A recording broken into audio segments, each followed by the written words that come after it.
Hey everyone, welcome back to Flexify 2, your Job Search Evolve podcast, where we help you flex your freedom and earn from home. If you are new here, thanks for listening. And to all my OGs, you already know. Let's talk about something that's a bit off topic, pivotal to our livelihood and our family's futures. And in all honesty, has been bugging me lately when I think about the number of people that are getting into this game with this popular asset. You know how we're all excited about the crypto gains and the Bitcoin ETFs, but there's a massive elephant in the room that nobody's discussing. What happens to all of this when we die? The reality is if you are 18 or older and buying crypto, you're included. First, I'm not a financial advisor, just a person that has information and shares it with the community. I'm not a lawyer, financial advisor, or tax professional. This content is for educational purposes only and should not be considered legal, financial, or tax advice. Always consult with a qualified professional before making any financial decisions. You know what's crazy? At the time of this recording, Bitcoin is sitting at 85,049.93. The new spot ETFs have pulled in billions and everyone's jumping into crypto like it's the next gold rush. But here's what keeps me up at night. Most people buying crypto have no idea that they can't add a beneficiary to it. None. Zero. Nada. Let that sink in for a second. Think about it. When you open a bank account, what's one of the first things they ask you? Who's your beneficiary? Same with 401k, your life insurance, and even your regular old brokerage account. It's standard procedure, right? But with crypto, you're on your own. I was talking with some people in my circle last week and I started asking about their estate plans. The blank stares I got were terrifying. These are smart people and most of them thought they could just add a beneficiary like they do with their Fidelity account. Here's the reality check. Your Coinbase account, no beneficiary option. Your hardware wallet, nope.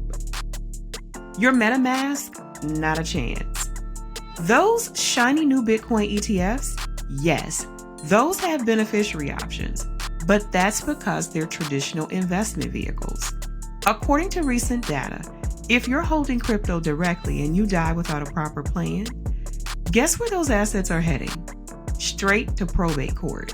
And let me tell you, probate courts and cryptocurrency are not best friends, even more so if you live in a different state. I'm seeing this play out in real time. People are buying crypto through various channels, direct purchases on exchanges, DeFi platforms, hardware wallets, the new spot ETFs, mining operations, and crypto-related stocks. But here's the kicker. Only one of those options, traditional ETFs and stocks, allows for straightforward beneficiary designation. Everything else, your heirs may be in for a real treat. Let me share a real story that haunts me to this day.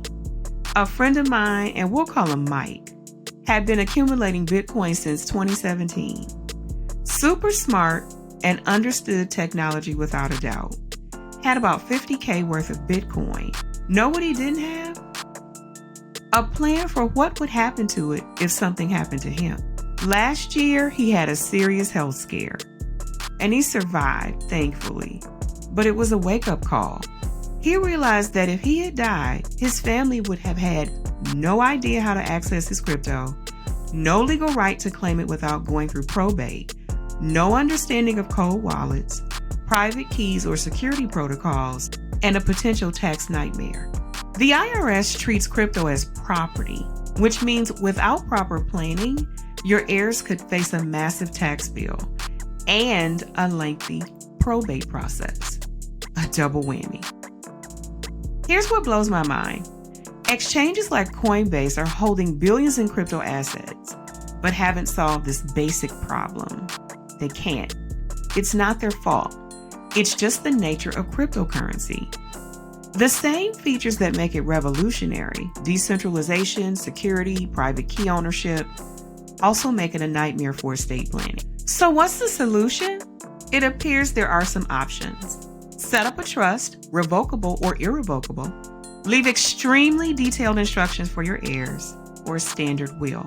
If you go the trust route, specific language is required in the trust documents addressing digital asset management, access protocols, security measures, and distribution methods. Let me tell you what I learned about each option.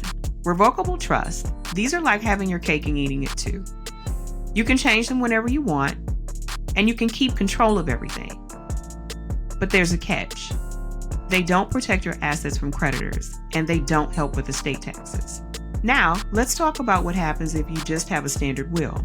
A standard will seems simple, right? You write down who gets what, sign it, and you're done. But with crypto, it's like trying to give someone the keys to a vault that's locked inside another vault. Now, irrevocable trust. These are the heavy hitters.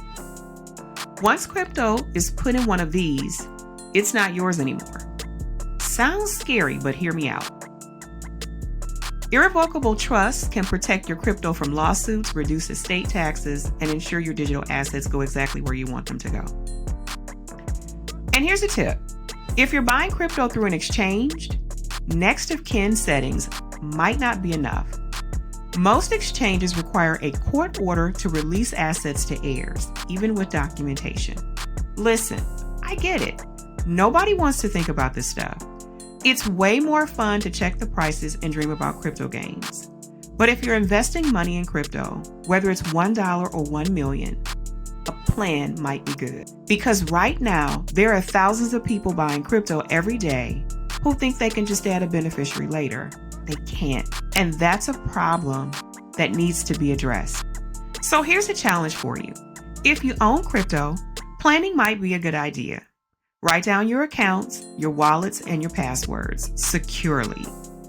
And start researching your options. Your future self and your family will thank you. That's my 2 cents on crypto. Join me next week where I'll dive into the productivity trap and how it's killing your soul. In the meantime, be kind, keep it positive, talk with an attorney, and remember, your crypto is only worth something if your heirs can access it. This is Trina signing off, and I'll catch you next week.